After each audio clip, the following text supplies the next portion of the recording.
And welcome to the Midday Show. I am Jeff Everett. He is Mark Messina. I think we've got his mic working today. He already checked his phone before we started the show.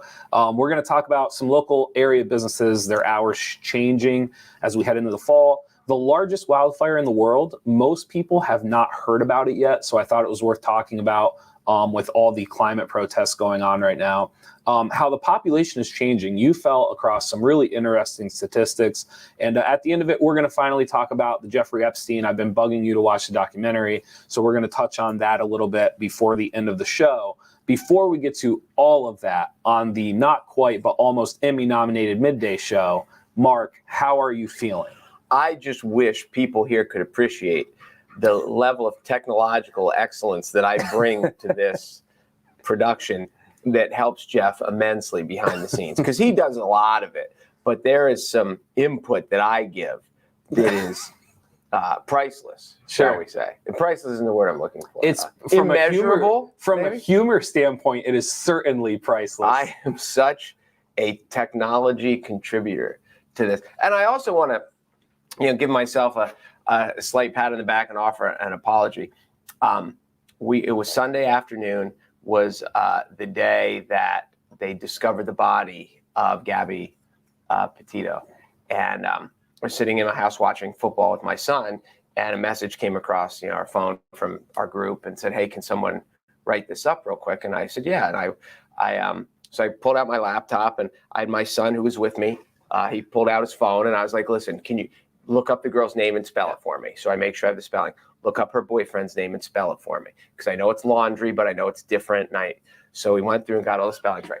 Well, in the headline, I put that they made a grisly discovery. And I spelled grizzly the way you spell grizzly, with 2 Z's, because grizzly has Z's in it. Sure. And immediately in the comments were these people that were like, "She's not a bear, she's not a past." Like, why? And so I'm literally looking through to look for a typo. Yeah. The first thing I did is look for a typo. And then I find out that actually, when it's a grisly discovery, and that the word has an S in it, which I was 49 years old before I knew. I have never, ever, ever in my life knew that there was a form of the word grizzly that did not have Z's in it. So if there was a sword, I would fall on it. I am so apologetic to all the people. And I did not know that. Grizzly with an S. I did not think that word existed, but it does. And you are very much like, you lose track of the message when somebody has a typo. You are one of those people. The thing that's funny about it is I am that grammar Nazi-ish. Yep. This is one of the things about too, because as you start reading through, and someone who I will leave everyone's name out of it, someone who is smarter than me, who responded to this, and they're like, if it's any consolation, I didn't know either. Then of course I get all kinds of people that were like, "Of course there's an S in grizzly. I can't believe you didn't know that." So there was one commenter on the site who was very adamant about my stupidity. Right. So I stalked that person's site, because I was like, I want to see what I'm dealing with here. And I went to their to the last one that they typed up, the last post that they typed up. And it was littered with punctuation. Good speller, this person was, good speller. But the ability to throw in a comma and quotation marks and punctuation, disastrous. So immediately I feel better, because I'm like, this moron who's criticizing me for not knowing how to spell, which I didn't, this moron. But then I immediately felt worse, because I was like, if this person doesn't even know how to put a period at the end of a sentence, but actually knows that grizzly has an S in it, now I feel even dumber. So it was the emotional roller coaster. And we talk about it because, what would you say, 3 days later, it's still the most popular story on our site? It's still the most popular story on our site. So much to unpack there. First of all, when was this happening? When were you taking the time to go back and look at the comments and then click into the profiles of the people commenting to see their last posts?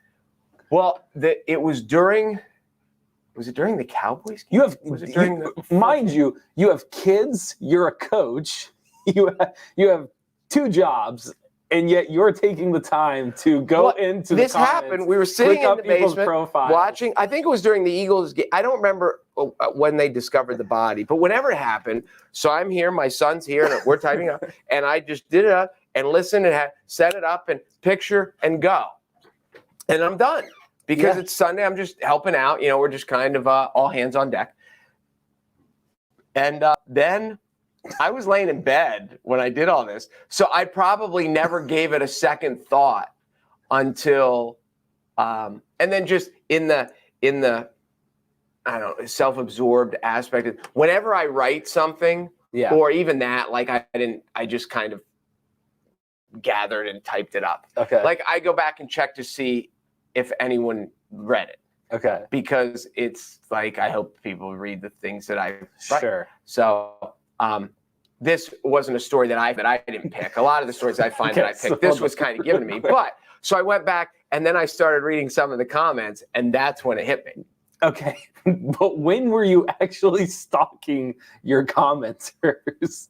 Probably that night. Okay, that was all I wanted to know. And I was like, wow, this is like, because I would have made a joke about it too, and I let's say this, I wouldn't have made a joke about it. Like, I would have made it privately. I wouldn't have typed it out. Sure. But, like, in my head, I would have had some great humor with it, but I wouldn't have done it online. Okay. But, it is what it is. We accept your apology. Grizzly with an S. Yes. If I ever get, like, a pet, I will name it Grizzly with an S, just to instill it in my brain that all Grizzlies don't have two Z's. I could tell you were really hurt by it. I could tell you were disappointed in yourself. I did not know. I honestly, I could tell. Some local businesses that are shifting their hours. You and I have talked a lot about workforce. We've talked a lot about just the reaction from the pandemic and businesses' logistical issues. One of them going into the fall, and it's already happening, is people kind of shifting their hours. This happened. I think sometimes we get caught up in like, this is all pandemic related also. People did adjust their hours at the end of the summer. There were places that stayed open longer in the summer and then shortened up their winter hours, things like that. So some of it is weather related. Some of it is staff shortages. There's all different reasons why some of this is happening. One of them is Tony's. Do you enjoy Tony's in Williamsport? Tony's Delicatessen? I do. I'm not, and they're a sponsor here of what we do. There are people who religiously, I just talked to someone who lives in Snyder County, who was going to be up this way and said, listen, the only two places I ever go in Lycoming County are the golf course and Tony's. Yeah. And that was it. So they said, if you want to meet and discuss this, you're going to have to tell me where to go because those are the only two places I ever go. Yeah. So so there are people that it's that good. Yes. So Tony's will be shifting their hours beginning in October. You can go to their Facebook page for their full release, their full update heading into that. Unfortunately, they're suffering a shortage to staff. So they're going to be shortening up. Also, if you've ever been to Ard's Farm between Lewisburg and Mifflinburg, nice little market, breakfast, lunch, dinner. Very, very good. They are shifting their hours as well. Same thing. You can go to Ard's Market's Facebook to find their full release for the post and their hours moving forward. And as we had talked about before, the Country Cupboard restaurant, they are changing their hours as well and trying to cut hours due to summer staffing being overbooked and trying to give people some well-deserved time off. So we are at that point at the end of the summer, moving into the fall, where hours typically shifted even before COVID existed. Now with COVID, obviously those hours are going to be, more businesses are going to be shifting their hours, and those hours are going to shift even more than what they were before. Yeah, I was at PM Exchange last night, and at another one of our sponsors, Susquehanna Valley Bank, was the host of this one. And I was talking to a guy who runs another local business, and he said, you see these stories around the nation, but locally, there's only a handful of businesses really, like the retail, the storefronts that have disappeared since the pandemic. Like when you go downtown Williamsport, or most of these, the downtown in the old Americanas of all the little communities, most of the places are still there. Yeah. So I know we're insulated a little bit different than the big cities and stuff like that, but we've talked multiple times about the shift in what's going to happen, that fast food places are, if you are, as a consumer, if you want the fast food places to exist, you're going to have to pay more.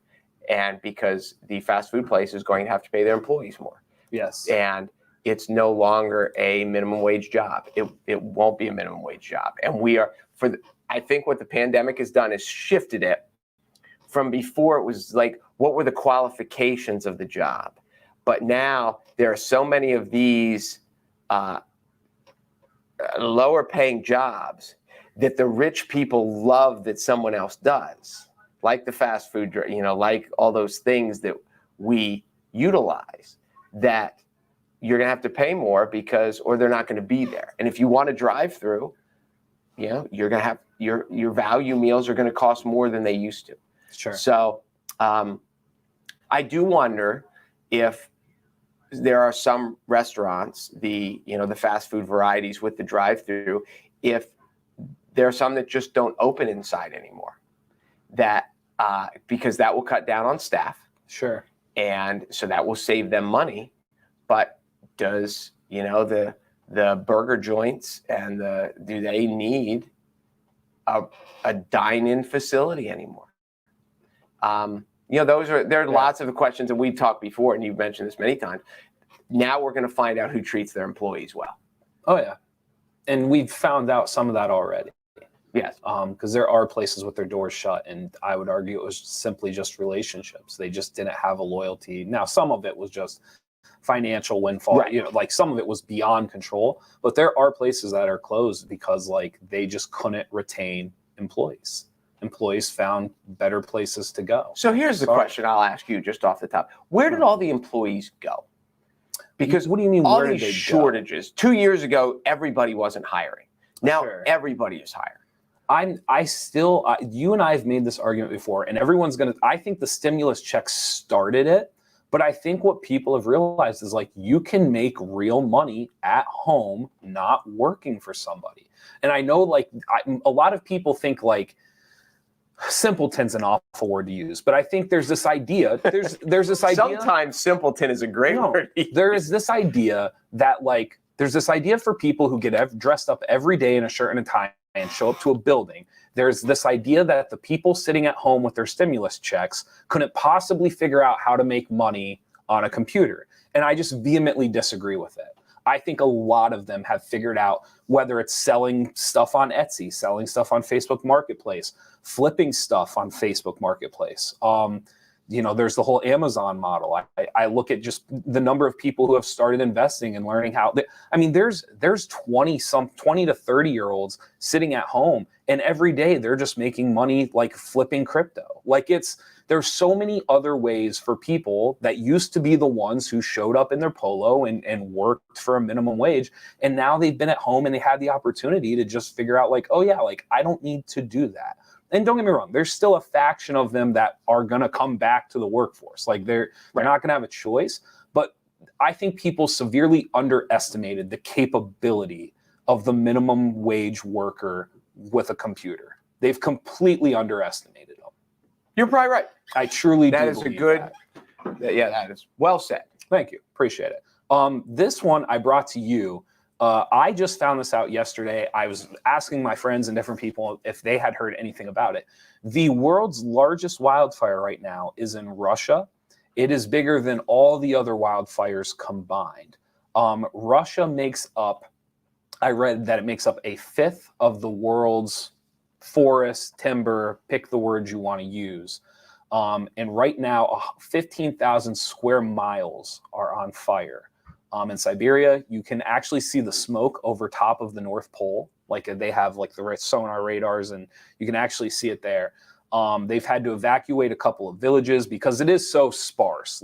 Russia's ginormous, and it's not like these are cities burning down. Most of us, our best picture of Russia comes from Rocky IV. Continue. In that picture, that's where Rocky went to train. Would be him running through the snow and living in this, very nicely heated barn. It seems like out in the middle of nowhere where they play chess and they Yes. You know, he lifts bags of rice in a basket. So this is not necessarily unusual. In 2019, they experienced like some extreme wildfires as well. So it's not like I'm not claiming it's a red alert. However, the smoke is kind of like choking out some of the cities. Like air pollution has been much, much worse over the summer this year in Russia. They are getting to the point where they're running out of water to actually like help the situation. So they have firefighters that are on the front line, and they're kind of, you know, they're doing your typical get ahead of it. They blow on it? Like, no, they get ahead of it. They dig out the trenches. And actually, I didn't know this. One of the strategies in doing this is to actually burn out a line. And then that way, when the fire gets to it, it's already burnt. Not realize that was like a try and bold strategy that like they use consistently. Yes. The problem now, though, is they're running out of water to apply those strategies. So before, you'd light it, you put it out with the water, and you got your line. Well, now they're running out of water. So you can no longer implement the strategy of lighting something on fire if you can't put it out. So they're running out of fire. They're running out of water. They're running out of workers on the front line itself. So it's one of those things like we're so far removed from it. But as to date right now, it is the largest wildfire in the world. Yeah, that's nuts.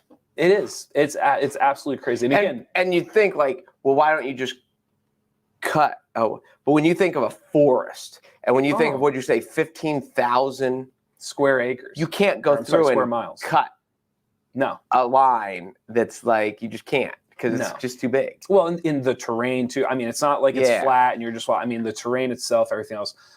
So they're evacuating villages. They're doing what they can. Today, around the world, teens, coastal cities, island nations, they're taking participation in what is considered one of the largest protests for climate change that we've ever had. I don't know. You and I have talked about climate change before. I've always said I think the models have always been like too vulgar is not the word I'm looking for. Scary. The models have always been scarier than what ends up happening 10, 20, 30 years. But like I've said to you too, like in the last 3 years, stuff is weird.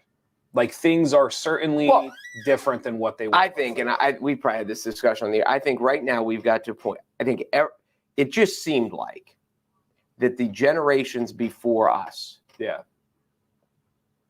part of they felt like there was an obligation to leave things okay for future generations.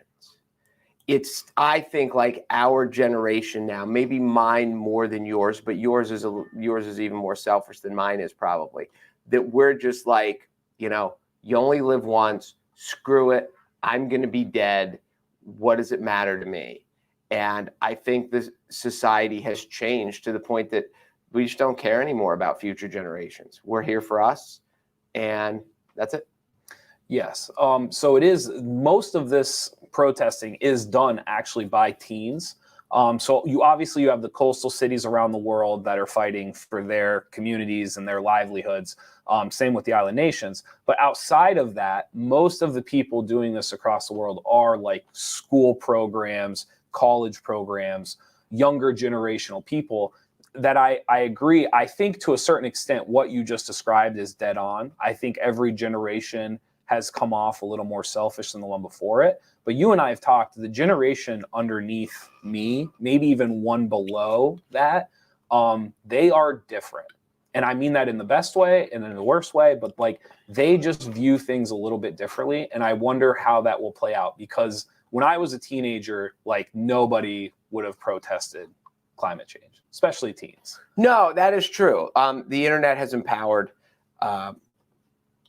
younger generations, but it's also absurd that as we go on to this with all these important things, that we're electing guys in their 70s to make these decisions. And no matter what side of the aisle you're on, you know, Trump was in his 70s, Biden's in his 70s, according to, you know, if people, you know, if Biden was a baseball player that came from, you know, the Dominican Republic, they'd be questioning his age. Sure. Because they'd be saying, I think he's 90. I think but either way, And I know there are people out there that think like Trump is immortal, and he is, but in the next, 10, 15 years, they're both going to be dead. And they're making these decisions that are going to affect generations for years and years and years. And that's the next thing I think. I think we're going to see a swing in younger politicians because everything's cyclical.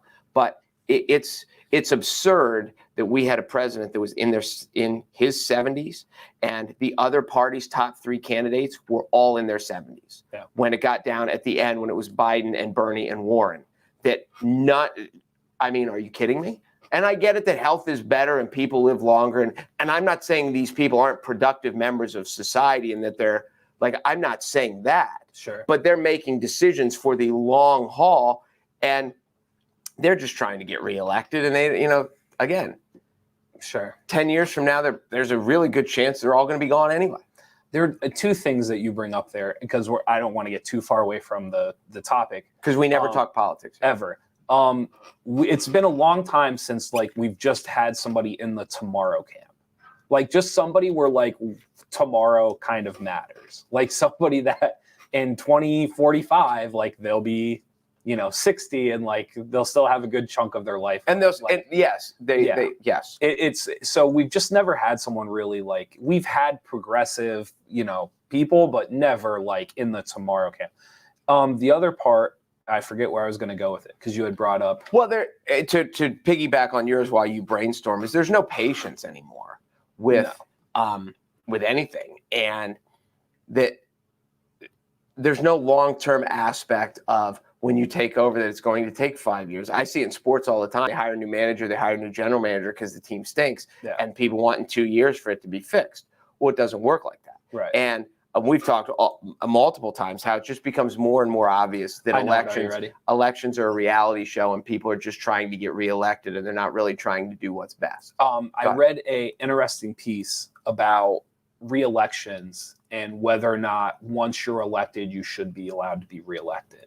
And that was from top down, all the way through. This idea of figuring out what the terms could or should be, and basically doing away with the idea that once you're in, you could be reelected. Now, the downside of that is as you get near the end of your term, you're just going to do whatever you want because there's no repercussion and it doesn't matter. The upside to it is the idea of the moment you get the job, your election status is done. So the only thing to do is the job. And it was a very fascinating read. I know that's a really big overhaul, and I'm not implying it's something we should just dive into. But it was a really neat kind of mind exercise of what that would look like and how it would change the job that when you win an election, the job is now the job. It's not re-election. Well, and that's the one thing that saves America is term limits. The problem is that Congress has to vote term limits on themselves and they'll never do it. Sure. But when you get I think the best thing that Trump said throughout the whole and the best mantra was to drain the swamp. And because these lifer politicians who've all made themselves to be multimillionaires, Joe Biden should have never served in Congress for 50 years. That's not how the process was supposed to be done. But in fairness, in draining the swamp, there's a lot of Republicans that are on that side too. So, but there does need to be a turnover. There do need to be people. When you watch, and I know we've talked about this before, but you've seen the movie Lincoln. Yep. The amendment that was it the 18th? The one that abolished slavery. The only way it got through, they needed people to cross the aisle in the House. And it was in that lame duck period between when they were voted out and when they left office. This all happened between November and January when they passed this through. So the only reason it got done were people who knew their job was over anyway, so they could vote their conscience. No, not all of them did. A lot of them still voted pro-slavery. But it's that aspect that should I do what's right, even if it's against my party, because I know it's right, because I know people don't believe this. The other side isn't always wrong. And should I vote what's right because there's no ramifications to my political career? It's the only thing that I don't say it's the only thing that can save America. It would help immensely, but it's never going to happen. You love that scene. You've used that story like 3 times in the last. It's you love that. When you look at the history of it then and the history of it now, as to the timing of government, it just happened with Ruth Bader Ginsburg that they they knew if it wasn't an election year, the process would have gone much slower to replace Ruth Bader Ginsburg. They would have taken more time. But they needed to get it done because they knew they had the Senate. They knew and they wanted another conservative. And I get it because that's how the political game works. But so much of this all is timing. And I would also say this too, coming into 2019, if COVID doesn't show up, Trump wins again. Sure. The only reason and if COVID had shown up in 2017 and it wasn't the hot button topic at every news, if it had already run its cycle, if we already had the vaccine, we already had booster shots, we've already done all this stuff, the election would have been totally different. The arrival of COVID, the timing of it just changed. I mean, it's obviously changed history everywhere, but it changed that. I have no, other than my own speculation, but I think Trump would have won again had COVID not arrived. Speaking of changing history, you ran into a really interesting piece about the population of the United States. I found this. And I could pull it out. Somebody really intelligent wrote it. I could look it up again, but it was not because that's what I always do now when I'm reading something. I was like, so, and I ask you these trivia questions, so I'll ask the people. In 2019, how many states I'll just do it this way. In 2019, there were 5 states in the country that had more deaths than births. Okay. And as population constantly goes up and people are living, that just doesn't happen. So there were 5 in 2019. Now COVID arrives, and not only does COVID arrive, but birth rates are dropping by not 20%, like 8 to 10% in a lot of months. Yeah. So people are we thought there was going to be a baby boom because people are stuck home. What else are they going to do but have kids? They're not. They're actually holding off on having kids because they don't want to go to hospitals and they don't. So COVID deaths are rising. Birth rates are dropping. In 2019, there were 5 states. In 2020, there were 25 states. Half of the states in our country had more deaths than births. And 20 of those states, it's the first time that ever happened. Now, you and I were discussing in the Civil War, was that possible? So I was trying to do research to see how far back. Yeah. Now, again, but during the Civil War, we only had so many states. There was still a lot of the country that wasn't settled yet. So I don't know. Sure. But half of the country last year, and we don't have the stats for 2021 yet because they haven't come out. Right. But there's still lots of COVID death. They said in January and February the trend was continuing, but now we don't have the rest of the year. So it's fascinating. That is fascinating to me. Not just the deaths, but the birth drop, because we didn't expect that. I think that it's one of those simple stats that say a lot are typically the best. They're harder to find. It's hard to find simple stats that really say or explain a lot, but that is one of them that it clearly shows the effect that the pandemic had and what it's going to have moving forward, because we're just not going we were talking about workforce earlier, right? We talk about education a lot. All of these things are affected by a declining population. So I think that simple stat says a lot for where we're heading and where we're going here in the next decade or so. There's just not going to be as many people. There isn't. Right. So what does that mean? For a while, the big thing was to buy an old hotel and flip it and turn it into a nursing home, because where were we going to put all the baby boomers, and how are you? And I'm not saying the nursing home industry is going to collapse. However, the outlook of it certainly shifts, right? And it's the same thing if you own a daycare. It's the same thing. So all of those things shift because of it. The other part that you and I dug into, because it said ever, right? That's what the story says. Well, of the 25, 20 of them, it's the first time it ever happened. Right. And I said to you, I just can't, and most of them are east of the Mississippi, which was another like thing. 16 of the 25 or are east of the 21 Mississippi. of the 20 something, most of them. Right. So I would just love to see, I wish there was a way to go back and see what that meant during the Civil War, because in my head, it's not so much how many people died during the Civil War. It was who the heck was at home. First of all, there wasn't that many people. And second of all, who was having babies during the Civil War? Like who... Right. So who was home to do the impregnating? Yes. So I'm not saying that that's an incorrect report. I would love for them to deep dive into it and see how that is possible, because I think the reason is because I think moving forward, it would be very interesting to see how they kept their birth rates up during the Civil War. Like how were you able with all of these? Do you need me to explain it to you? No, you don't. But There's a bird and a bee. I get that. The point that I am making is you had all these people go off to war, and you had these people die. And some of it wasn't even that they went off to war. Some of them didn't have supplies at home. Some people, like there was just a lot going on. And yet they still managed to keep the birth rate above the total number of deaths. Maybe. I find that hard to believe. Maybe the dudes who weren't off fighting were very busy back They then. had to have been. So the point I'm making is, I'm not saying it's incorrect, but it would be fascinating to be able to look at the numbers and say, like, how did this happen? How did they pull this off? Because it's not something like we didn't pull it off in 2020. So I'm curious how they did. Do you think soldiers came home from the war and said, honey, who's that kid? They must. She's like, he's yours.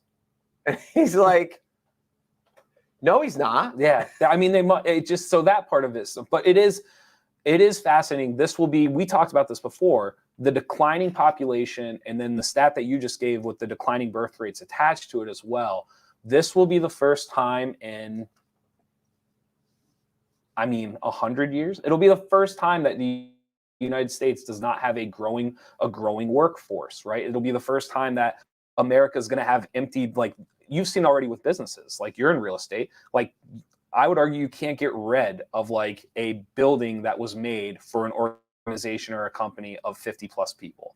Oh, like they are. Yes. They're just the commercial, yes. The commercial real estate industry is. And so this whole thing was built off of the idea of like, there's going to be more people next year, and there will be more people next year, and there will be more people next year. And the numbers that we're seeing right now is like, in 20 years from now, that will not be true.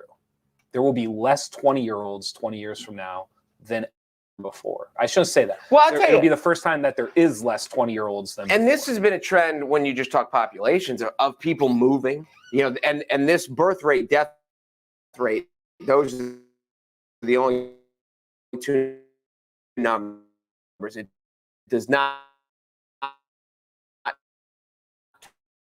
talk about people who, and we had a class of 1989, I want to say had like 210 graduates. Yeah. 2 years ago when my daughter graduated, there's like 138. Okay. And that had nothing to do with pandemic. That had nothing to do with it's just a gradually decreasing. Now, people will say cyber school has a little bit of it, maybe, but not that much. But when you look at all the schools in the area, what Williamsport High School used to have in a graduating class and what they have now is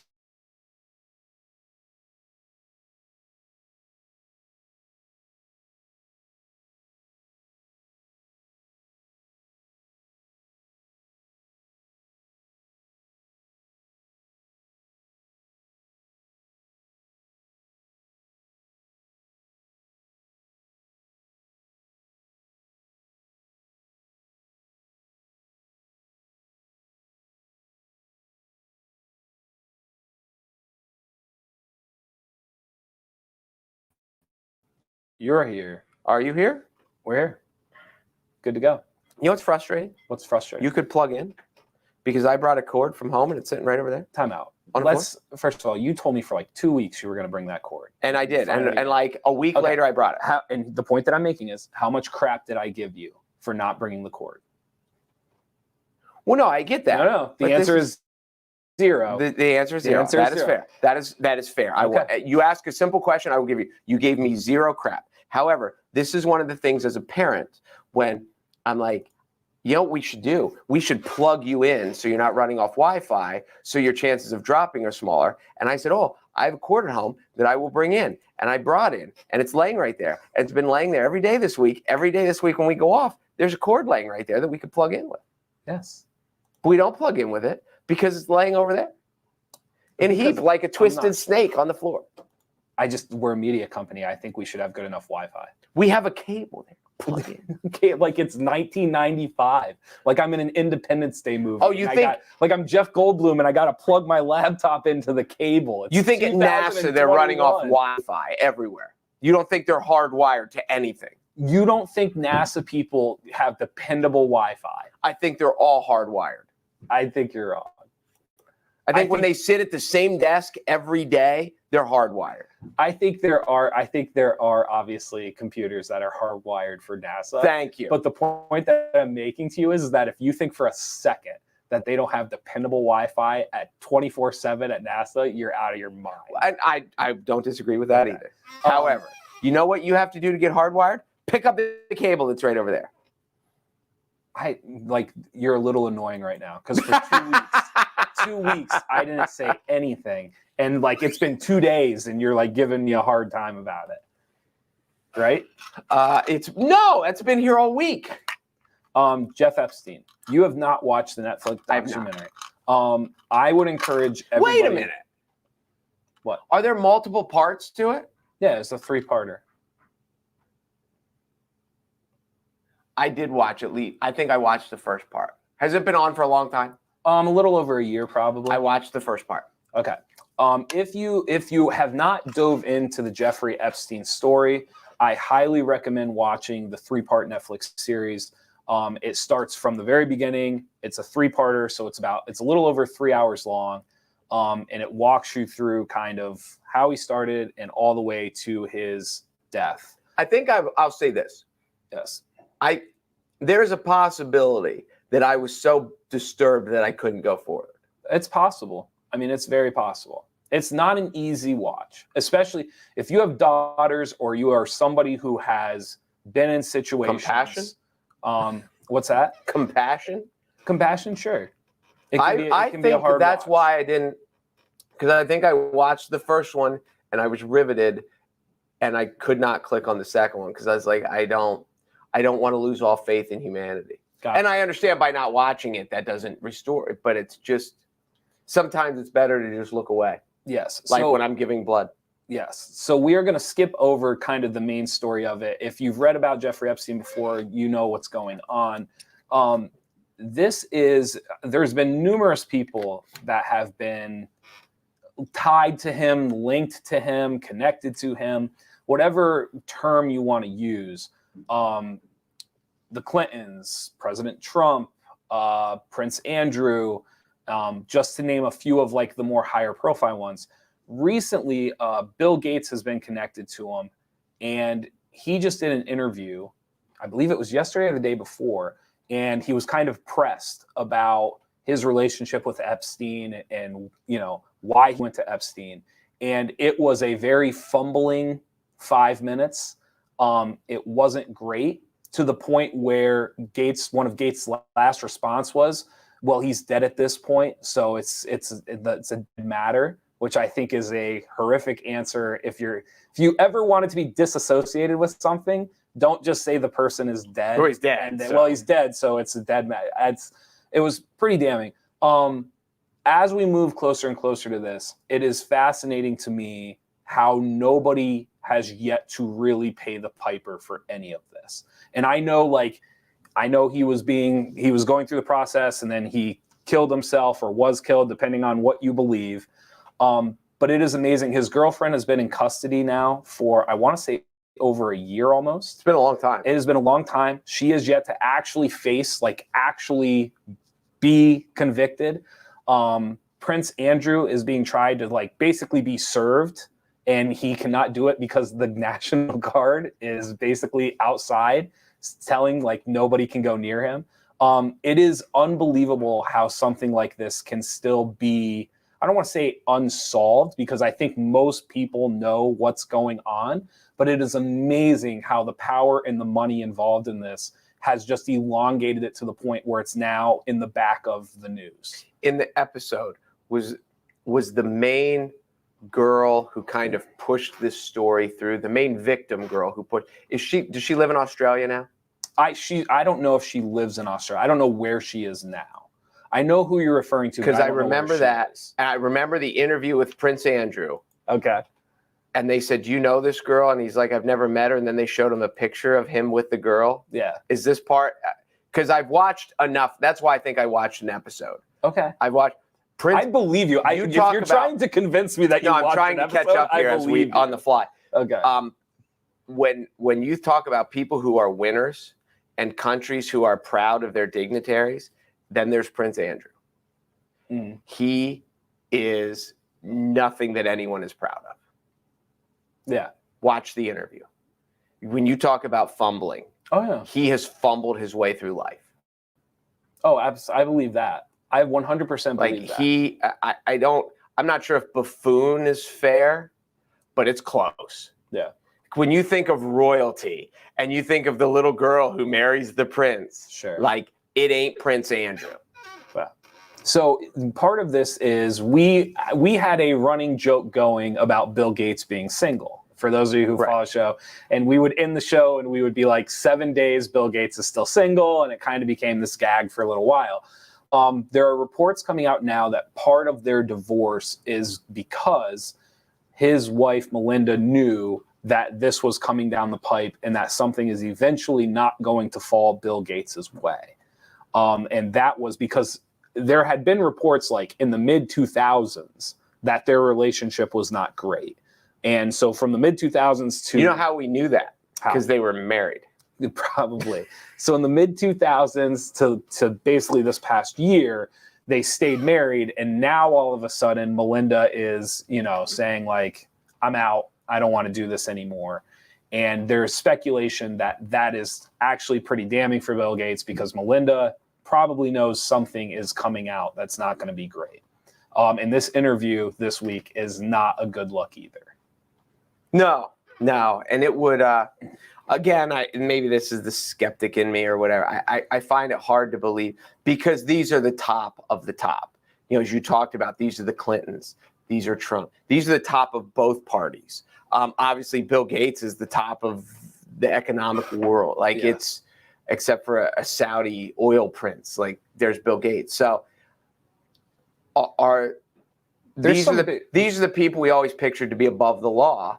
And this is going to either prove or disprove it. I think right now it's proving it. It is proving that they're above the law now. I think right now it is 100. I mean, outside of Epstein being dead, I don't know. That's the only argument for that. These people eventually it gets to the point where they either get killed or someone has to kill themselves. But that's not necessarily justice. That's not necessarily. Right. So I would argue all this has done so far is show that if you have the money and the power, you can elongate this stuff to the point where it doesn't even matter. That's how it feels right now. It feels like nothing is actually being done about it. Nothing. There's not a person in jail. There's not a person that has actually been convicted. It's unbelievable. Well, who's pushing for it? The Republicans or the Democrats? Well, probably neither. Neither. Right. Because neither want it pushed because they both were on the island. You had made the comment, do you think he's still alive? And I said no, because I think there's way too many people happier that he's dead. And that's a good than point. There is. But I think the real question is, did he or didn't he kill himself? That's a good point too. That's the real question. Some other people, obviously we talked about Bill Gates being involved. Here's the other thing with Bill Gates. He was involved with him after the original charges in Florida for pedophilia. So Gates was working with this guy for years after he was already charged with that. And if you're Bill Gates, you can talk to anybody. If you need a phone number or a connection or a hookup, you don't have to go. There's sometimes in life for us normal schmucks who there's somebody but we have to stay in there because they can help us. Yes. In some aspect. Bill Gates doesn't need help from anybody. No, he doesn't. Just some other names that are still involved. And there's, obviously we talked about the Clintons, Kevin Spacey. Comedian Chris Tucker took frequent trips with Epstein. If you've watched the documentary, you know about the former Secretary of Labor, Alexander Acosta, and everything that he had to do. I believe that was 2008, might have been 2007, 2008 in Florida, the original charges that were brought up against Epstein. So he's obviously tied in with that as well. Peggy Siegel, if you know Peggy Siegel, she's like a big somebody who basically links everybody up in New York City. Not a publicist, but she's kind of like, she's in the know there with like celebrities. The Saudi crown prince, Mohammed bin Salman, Elon Musk actually it's been said that he was advised by Epstein in his early years, like 2012, 13, 14. There's this whole Musk connection, and there's I don't know if there's pictures of Musk with Epstein, but there are numerous pictures of Musk with Epstein's girlfriend. I can never remember her name because I always want to say Giselle, and it's not. I wanted to say Giselle too, and I was going to say I gotta. If you know it, comment. I have to. Well, but here I can never remember the name. And we should be fair. Just because Epstein talked to someone, there's lots of people in life that Epstein talked to that did not like fly to his island and engage in sex with underage girls. So no, but those are the ones this is what I would say. If you were Epstein or you were someone talking with Epstein, you can have coincidences, you can run into people, all these things. These people had consistent communication with Epstein. Like these were not just bump-ins, these were compadres. Like these people had a relationship and like basically friends, for lack of a better word. And now everyone wants to say like, well, I used them for financial connection, or I used him so that he could help with my philanthropy, all this stuff. But the reality of it is the people that were connected to him, they didn't need him. Like Bill Gates does not need him. And the Clintons do not need him. Like Trump does not need him. Harvey Weinstein has a lot of famous friends in Hollywood, and it doesn't mean they're all guilty. But that's different. He doesn't have his own private island. Listen, Harvey Weinstein's a horrible person, but like he didn't have his own island, and he wasn't like one of the richest people in the world. Correct, but that's why I said if Elon Musk never went to the island, if Elon Musk just talked to Epstein at a Denny's in Florida, then it's different than Elon Musk hopping on a plane and going to an island full of 15-year-old girls. I totally agree with that. It doesn't help. I totally agree with you. No, it looks bad. I mean, obviously it looks bad. I totally agree with you. I mean, and this is the other part of it too. By the time it was 2011, 2012, 2013, 2014, there was no secret who Epstein was. Like if it's 2014 and you're having constant communication with him or you're taking photos with him, you know what he represents and what he stands for. And you're making a choice doing so. That's all I'm saying. Yeah, that's fair. It's not, this wasn't like it was 2007 and no charges had been given. I know what you mean. It might have been a rumor. It may not have been. I mean, this stuff was happening from 2010 to 2021 when it was very apparent that Epstein had something seriously wrong going on. I get it. So again, just throwing it out there. Any chance that we get to kind of, I don't know. I have very few causes in my life. I do not understand the Epstein, and I do not understand how people are not being held responsible. That is the one thing with everybody with their picket sign, with climate change, and everybody like with the mandates and everyone like having their cause. I feel like this is the one I don't get. This is the one. Oh, I get it full because the Republicans don't want it, the Democrats don't want it. So who's pushing it? It's ridiculous. Ridiculous. The independent party?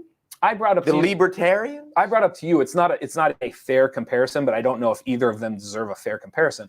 I brought up to you like with Andrew Cuomo, it was like a dozen women, and it was done. Like it was over. Like it was like this is like he can't be the governor, and who knows and he's probably something worse is going to happen to him afterwards.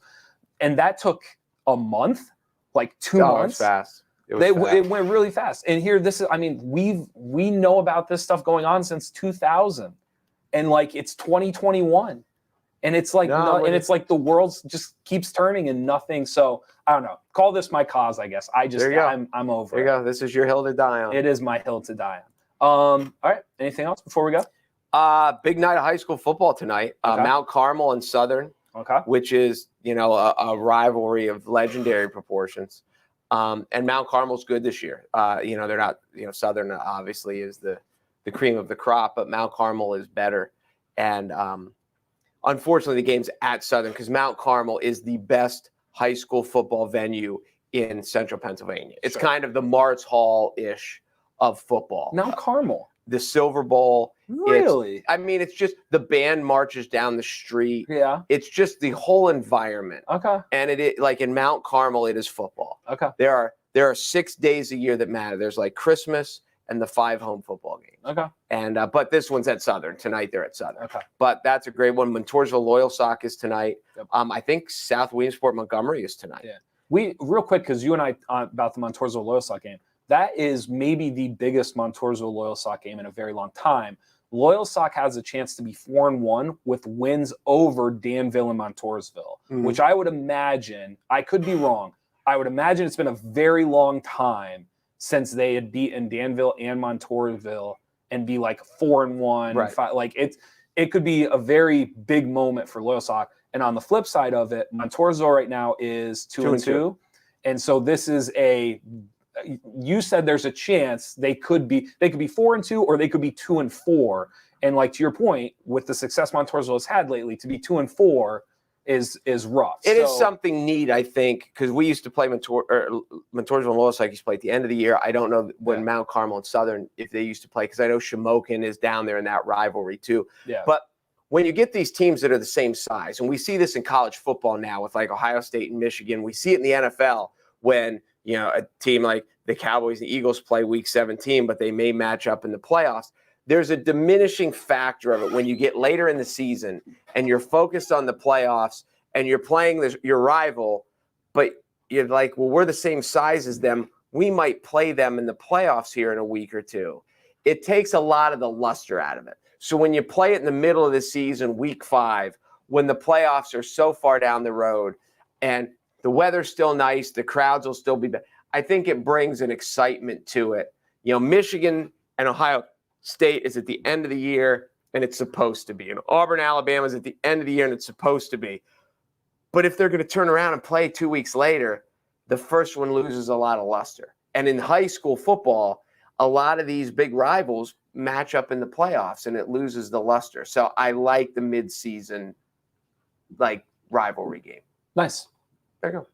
Good. All right. Thank you guys for watching the Midday Show. Thank you to all of our sponsors, and be sure to go to NorthcentralPa.com for all your local news. Not quite, but almost. I like it. Not quite, but almost. Emmy-nominated, the Midday Show. We should be.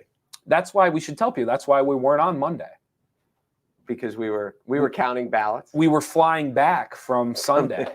We were flying back from Sunday. They had the almost nominated people in the background just in case. Yes, we showed up and they said, "Oh, almost, but not quite." Almost. And then we had to take the flight back and we couldn't have a show Monday. So we are the not quite, but almost. That's what happens. That's what happens. Thank you. All right, well done. Enjoy your weekend. Penn State, Villanova. I'm Jeff Everett. He's Mark Messina. We'll see you next week. Yep.